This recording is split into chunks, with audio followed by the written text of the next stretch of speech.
What's up, you guys? Welcome back to Seed and Sparrow Homestead. My name is Kelsey. I'm bringing you along in the kitchen probably for today and tomorrow. Got a few projects we're working on. Two things I want to accomplish.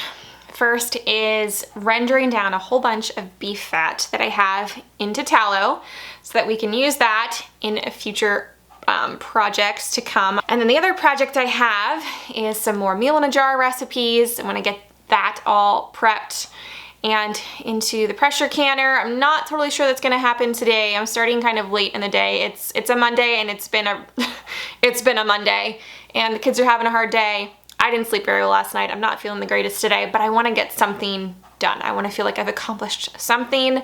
So we're working on rendering the beef fat today into tallow. So let's get started with that. This whole bag here is what we're working with. It's probably like 35 to 40 pounds worth of fat. So how I came by all of this beef fat, every 6 months or so, my husband and I go in with my parents and we purchase a half side of beef that we split. And when you are purchasing a portion of a cow, you get all of that portion. So I always make sure to ask for the beef fat if it isn't already like automatically included in that package deal. And I'm a believer in using all of the animal, so I always ask for the fat, I ask for the organ meat, oxtail, use it all. So when sourcing a side of beef or just tallow on its own, there are some things that are important to me. Number one, that it is grass-fed, pasture-raised. There's no added hormones, growth hormones, that sort of stuff. And if it is supplemented any grain, that it would be organic grain. Those are all important to me. I want super high quality meat.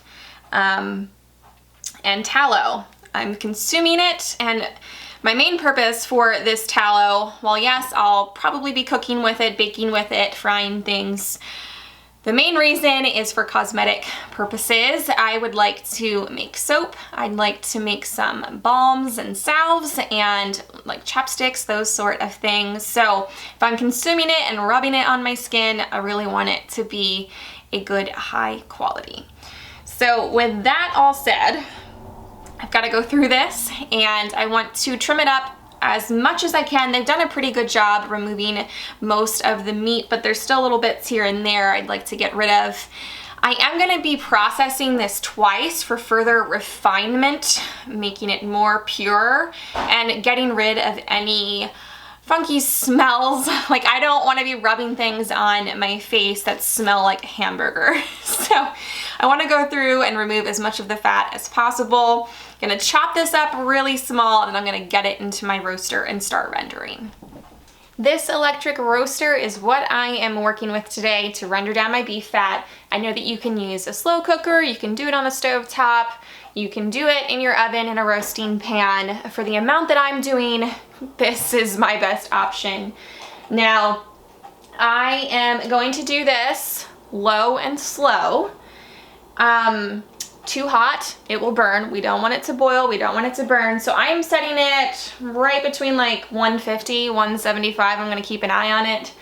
I might increase it to 200 if it looks like it's doing okay, but I don't want to see any signs of it boiling, so I might back it back down.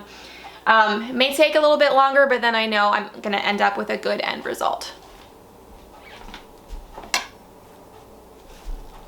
So if you've never seen a big hunk of beef fat, here you go.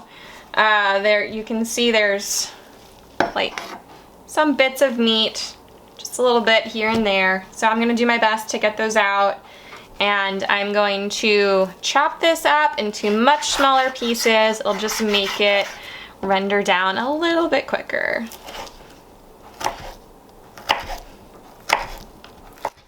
Now, while doing this, I decided I was not going to render down everything that I had. Instead, I was going to split it up into the really nice leaf lard, like quality fat that you can find around the kidneys. You can see it here. It's hard. It's very white. There's very little meat around it. Here you can actually see one of the kidneys, and I'm just going in and I'm taking off all that really nice pure fat around it. The leaf fat from around the internal organs and the kidneys, is actually the most desirable fat compared to the trim fat.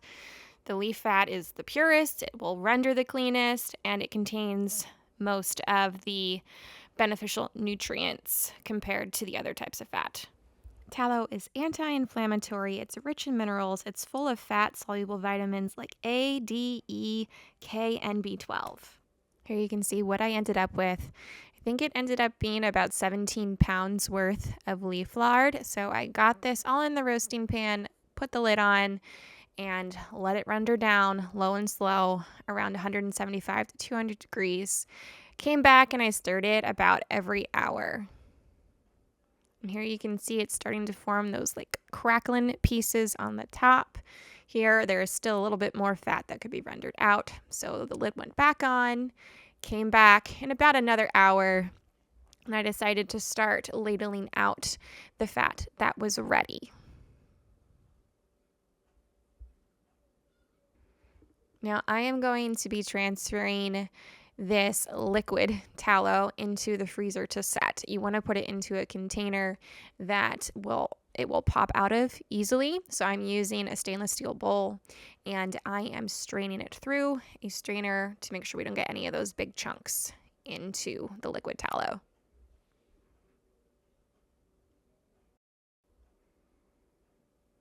This is going to get put into the freezer until it is set solid, and then we will come back to it in just a little bit. We're going to move on to our meal in a jar recipes. I've got some chicken curry for you, as well as some Chipotle beef. The exact amount of ingredients needed per quart jar will be down in the description below. I am making multiple jars of each of these recipes. Right now for the chicken curry, I've got cubed chicken, some diced potatoes, diced tomatoes, and some diced onions going in. You can throw each amount needed per quart jar right into the quart jar. You don't have to mix it all together in a bowl prior. I'm doing that because my bowl was already dirty and it just made sense. Throwing in some raisins, some tomato paste,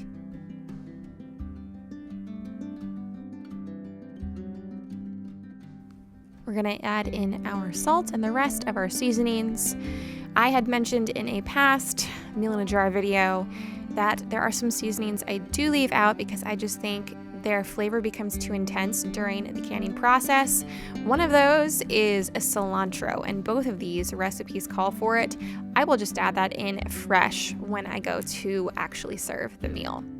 So we have some curry powder going in and some garam masala.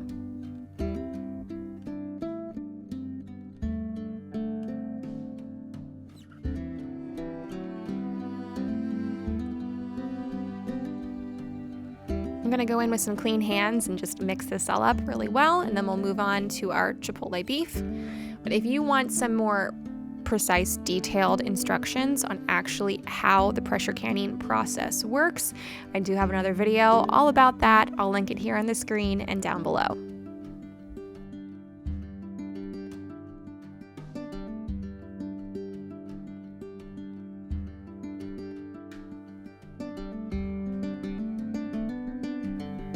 For the Chipotle beef, I am using some trimmed brisket cut into about 2-inch chunks, and I'm throwing in a whole bunch of garlic.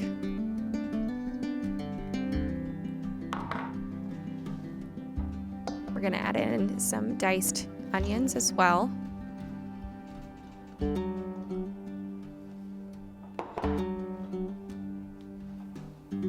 Some oregano.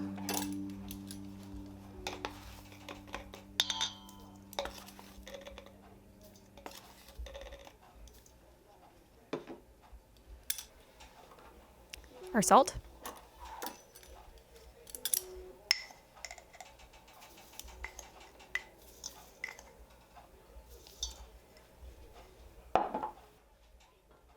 And these are finely diced chipotle peppers in adobo sauce that you can just find at the store. And they're going in next. Again, just mixing this all up really well, and then we'll get to filling our jars.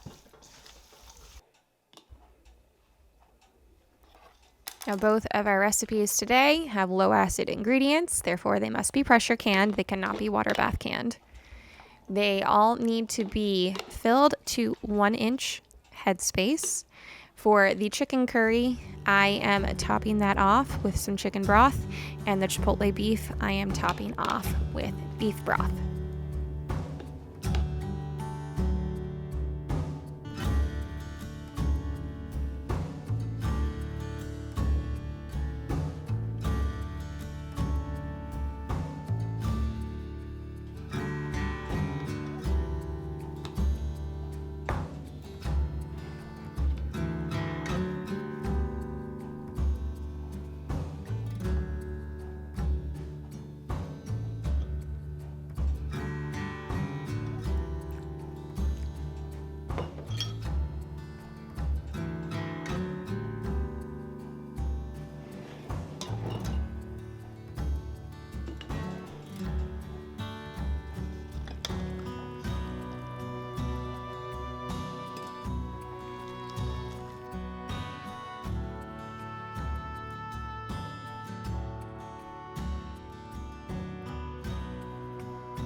Of course, we always want to make sure that we are getting as many air bubbles out of the jar as possible. You don't need to use anything fancy, just try to use something that is wooden or plastic. I am using a skewer here, and we want to make sure to get them out. It will affect the head spacing. You may have to adjust and add more liquid after debubbling.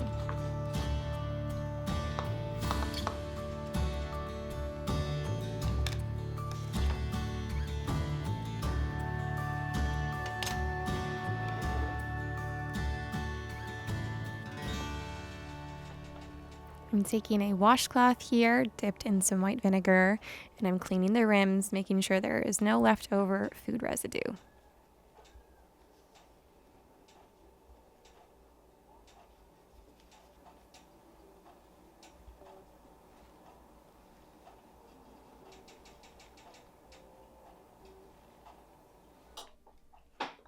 We're going to place all of our lids on our jars. These are new lids. They've just been washed in warm soapy water.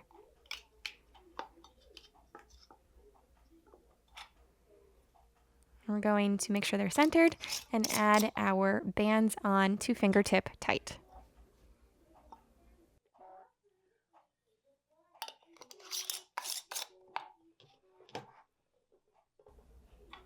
I'm going to get all of my jars into the canner here.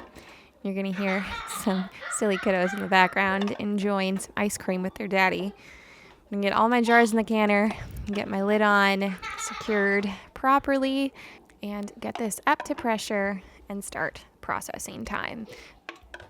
These quart jars need to be processed at 10 pounds of pressure. For my elevation, you'll have to look into what your elevation requirements are, for 90 minutes. Like I said earlier, if you'd like a more detailed walkthrough of how to pressure can, I have that video linked below for you.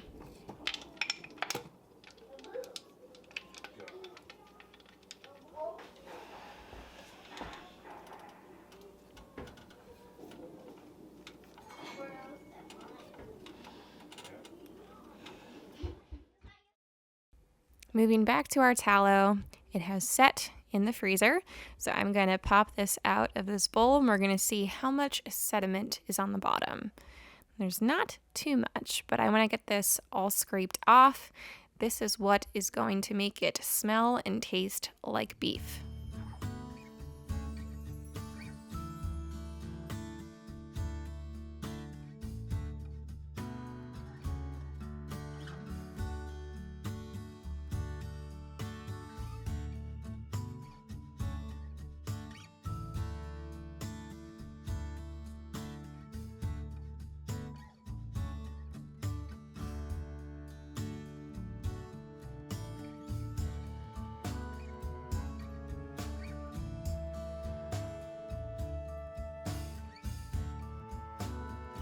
I wrapped up this tallow and I put it in the fridge to keep overnight because I didn't have time to process it again. So we'll work on that tomorrow. It's very late at night. I had this ready to go at like 3 o'clock, but I forgot I had an appointment at 5. And that was not enough time to bring this canner up to pressure, process for 90 minutes, and then let it come back down from pressure. So it was about 11 o'clock when I wrapped everything up, but you do what you gotta do and you get it done.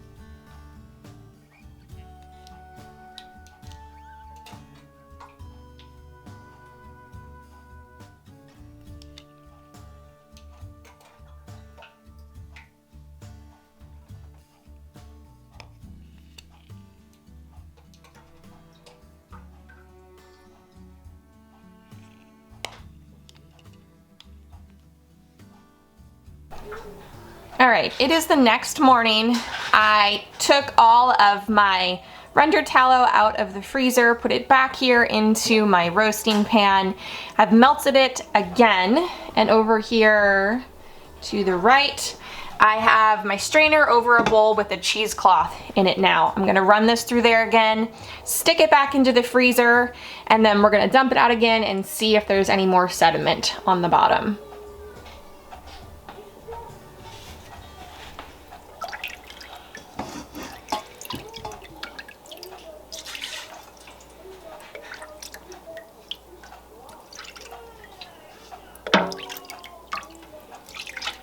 I've got my finished tallow here. I just took it out of the freezer, so I'm gonna dump this out and we're gonna check it out and see if there's any more sediment on the bottom. And there's very little, just a tiny, tiny bit. There you can see just that little bit right there. So I'm just gonna scrape that off and call this good. So processing it 2 times and scraping off the sediment on the bottom is good for what I used. I used that nice leaf lard, that clean, pure fat. If you're using a piece that has more beef on it, more meat on it, then you might need to do this process a few more times until you get your desired clean result. So now all I'm gonna do is I'm probably gonna quarter this, stick it in some gallon freezer bags, and I am going to store it in the freezer until I am ready to use it for my projects. Since I'm using this for soaps and other cosmetic things, that's why I'm using the bags in the freezer to store it. If I was using this just for cooking, I'd melt it down again and store it in a mason jar for easy use on the countertop. But if you keep it on the counter, it should be good for a few weeks. It'll keep much longer in the fridge. For even longer, 6 months to a year, I'd store it in a freezer. All right, you guys, we've got all of our meal in a jar, canned goods here, pretty much ready to go on the pantry shelf. They all sealed beautifully. I have them washed up. I still need to label them, and then they're good to go for some convenience meals when I am busy later. Now, of course, these aren't necessarily full meals, so I'd still do some prep work when I go to use these. For the chicken curry, I'd probably make some sort of rice, either basmati or jasmine, maybe some homemade naan. You could make a curry bowl with that. And then for the chipotle beef, I would use it in a variety of ways. Of course, tacos, on top of nachos, a taco bowl, a Mexican casserole. I'd probably even use this for my meat in a chili, maybe some different soups, a whole variety of things with these guys. So that's something I'm excited about. I love putting more of these things on my pantry shelf for days when I am busy and I need some of the work done ahead for me. So we got that done, and we got our tallow rendered, which I've got some fun projects coming up for that, so stay tuned. But anyways, I just want to say thank you for hanging out with me in my kitchen. I hope you enjoyed. I hope you have a blessed week, and I will see you next time. Take care.